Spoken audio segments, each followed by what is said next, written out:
अस्सलाम वालेकुम जी। इमरान खान पाकिस्तान के ऊपर नाजिल होने वाला वो अजाब है जिससे जान नहीं छूट रही। और ये कुछ ऐसा नहीं है कि कुदरती तौर पे पैदा हो गया, जैसे कैंसर भी एक मर्ज है कि जो कुदरती तौर पे पैदा हो जाता है, यानी कि कुछ ऐसे सेल्स जो कि एक दूसरे से मुताबिकत नहीं रखते और नेचुरली यानी कि कुदरती तौर पे उनको एक दूसरे के साथ नहीं होना चाहिए, यानी कि ये कुदरत के जो कानून के जो नॉर्मल है। लेकिन उसी कुदरत के अंदर ऐसा होता है कि वो मिल जाती हैं और वो बन जाती हैं और फिर वो ग्रो करना शुरू कर देते हैं, तो वो कैंसर कहलाता है। कभी गिल्ट की सूरत में आ जाता है जिसको हम ट्यूमर कहते हैं, कभी वो वायरस या वो एक ऐसा जरसूमा जो कि ब्लड के अंदर होता है तो हम उसको ब्लड कैंसर कहते हैं।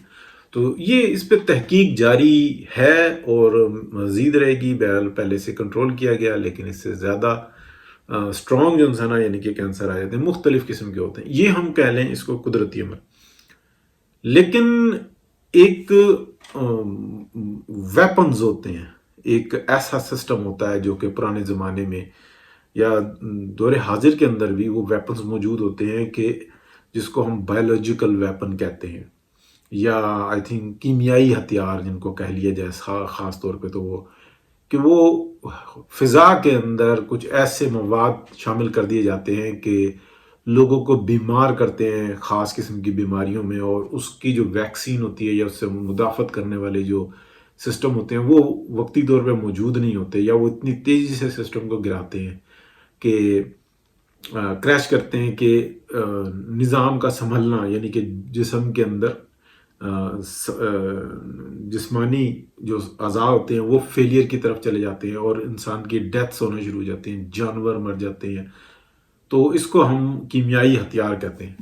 इसी तरीके से मुआशरे के अंदर अगर हम देखें तो पाकिस्तान के अंदर बिलखुसूस और इस्लामिक दुनिया के अंदर एक वायरस पैदा किया गया जिसका नाम है इमरान खान।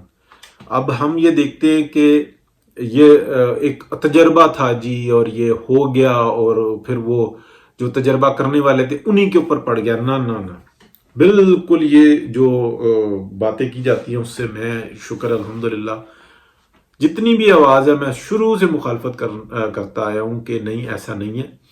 ये बाकायदा एक प्लान तरीके से आया, जितनी इसको सक्सेस करनी थी इससे उसने ज़्यादा करके दिखाई है। यानी कि इसने एक निज़ाम को कमज़ोर करना था, इसने बिल्कुल ही कमज़ोर करके रख दिया।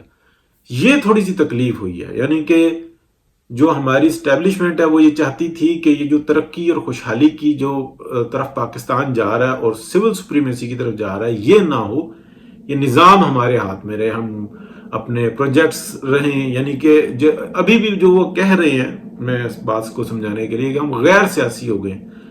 आपके गैर सियासी होने से कोई फर्क नहीं पड़ता, आपके गैर कारोबारी होने से फर्क पड़ता है। जो आपके मुफादात हैं वो पाकिस्तान के लिए कैंसर है। तो उससे यानी कि मैं तवज्जो दिलाने के लिए बात कर रहा हूं, बात को का अगर इल्म हो जाए या वजह पता लग जाए कि बीमारी है क्या, तो उससे उसका तदारक कर सकता है बंदा।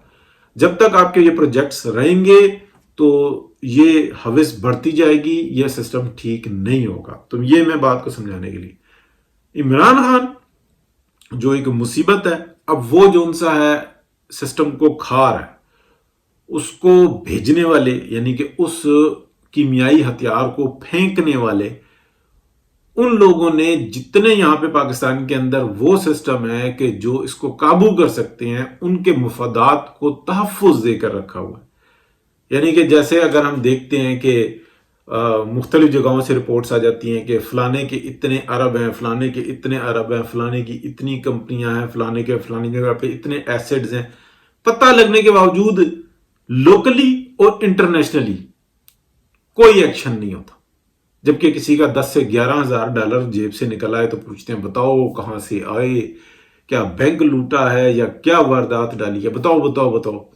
ये हर एयरपोर्ट पे, हर जगह पे, दुनिया के हर माहौल में मिलेगा। लेकिन वो काका सिपाही जिसकी तनख्वाह 2 लाख नहीं तो 4 लाख नहीं तो 5 लाख होती है, उसके अंदर से उसके अखराजात भी होते हैं, उसकी सेविंग्स होनी चाहिए 1 लाख नहीं तो 2 लाख नहीं तो 4 लाख। अच्छा, वो शख्स اخراجات اس کے چل رہے ہوتے ہیں 20-20 25-25 لاکھ روپے کے، ٹھیک ہے، اور تنخواہ اس کی ہوتی ہے 2-3 لاکھ 4 لاکھ. اچھا چلو ٹی اے ڈی اے سی اے سب کچھ لگا لیا، تب بھی اتنے نہیں ہوتے. آپ کو گفٹس مل رہے ہوتے ہیں، آپ کے دوست آپ کو فیور دے رہے ہوتے ہیں، آپ کے بچوں کو پڑھا رہے ہوتے ہیں. ایسے تو فری میں کوئی نہیں پڑھاتا. کیا آپ کے بچوں کو کوئی پڑھاتا ہے؟ لیکن اس کے بعد کیا ہوتا ہے کہ وہ جب اپنا کام ختم کر لیتے ہیں پھر وہ اپنی فیملی کے ساتھ ایڈجسٹ ہوتے ہیں، پھر وہ بلینئر سامنے آتے ہیں، پھر ان کے کاروبار ہونا شروع ہو جاتے ہیں. لیکن پوری دنیا کے اندر ان کے اوپر کوئی انگلی نہیں اٹھاتا کہ اس کے پاس پیسہ کہاں سے ہے، کون سی سورس تھی، کون سے ذرائع تھے، کون سے وہ آپ کی کہہ لیں کہ منی ٹریل ہے کہ جو یہاں تک پہنچتی ہے جبکہ آپ ایک ملازم تھے. کیسے آ گیا؟ ان کو جو تحفظ دیا ہوا ہوتا ہے وہی لوگ یہاں پر معاونت کر رہے ہیں عمران خان کی. مجبور ہیں، ایک ایک شخص جو ان سے نا مجبور ہے، نہیں کر سکتے، نہیں اگینسٹ کوئی بڑا سٹیپ لے سکتے. ایک ویڈیو نکال دی، 2 ویڈیو نکال دی، اس شخص نے تو تربیت ہی ایسی دی ہے اپنی عوام کو کہ میں جو کچھ کروں میں تو دیوتا ہوں، میں تو دیوتا سے بھی اوپر ہوں، میری تو آڈیو اصل ہو یا کہ نقل ہو.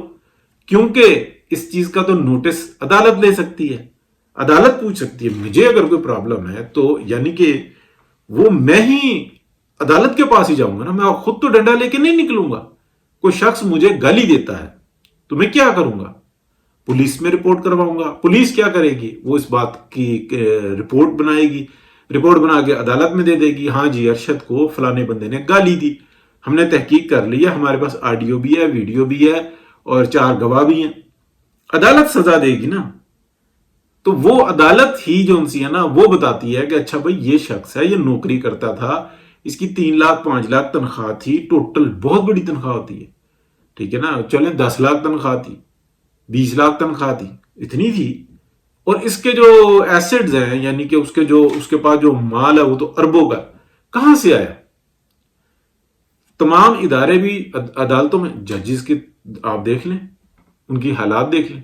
یعنی کہ وہاں پہ جب وہ رپورٹ کرتے ہیں تو وہ جو فیصلہ کرنے والا ہے یا اس کی انکوائری کو کسی حد تک جگہ تک پہنچانے والا ہے وہ خود ارب پتی ہے. اچھا وہ خود ارب پتی ہے اور اس کو پوری دنیا کے اندر سہولت یہ حاصل ہے کہ اس سے کوئی سوال نہیں کر رہا، جبکہ کسی غریب کا بچہ جو انسان ہے اس کے پاس $10,000 سے اوپر نظر آ گئے، 100 بھی نظر آ گئے تو اس سے سوال شروع ہو جائیں گے کہ بھائی بتاؤ تمہارے پاس یہ پیسے کہاں سے آئے، کس کا گلا دبایا، کہاں سے لے کر آئے، کون سی 2 نمبری کی، ٹیکس پے کیا یا کہ نہیں کیا. لیکن اس سے نہیں پوچھیں گے، اس نظام انصاف سے نہیں پوچھیں گے، اس نظام دفاع سے نہیں پوچھیں گے، اس لیے کہ وہ یہاں پہ کڑاکا نکال رہا. کیا کرنا تھا؟ نظام کو تباہ کرنے کے لیے مفلوج کرنا تھا. ٹینک، توپیں، جہاز، میزائل، ایٹم بم، کچھ مارنے کی ضرورت نہیں. ایک تو نظام تباہ کر رہے ہیں، اوپر سے جو مال ہے، جو انویسٹمنٹ ہے وہ ان کے پاس جا رہی ہے. شاباش ہے. تو اب پاکستان کے اندر اگر ہم دیکھیں کیا عمران خان کو ختم کیا جا سکتا ہے؟ نہیں. اس لیے کہ ایک تو اس نے اپنی امت قائم کر لی ہے اور وہ امت اس کے اوپر یقین رکھتی ہے، ایمان رکھتی ہے. وہ یہ کہتی ہے غلط بھی کیا ہے تو اپنے یہ آڈیو کیوں نکالی؟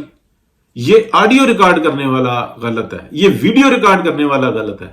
جبکہ جو مائی باپ ہے، جو ہمارا پیر ہے، جو ہمارا مرشد ہے، وہ تو جو مرضی کرے.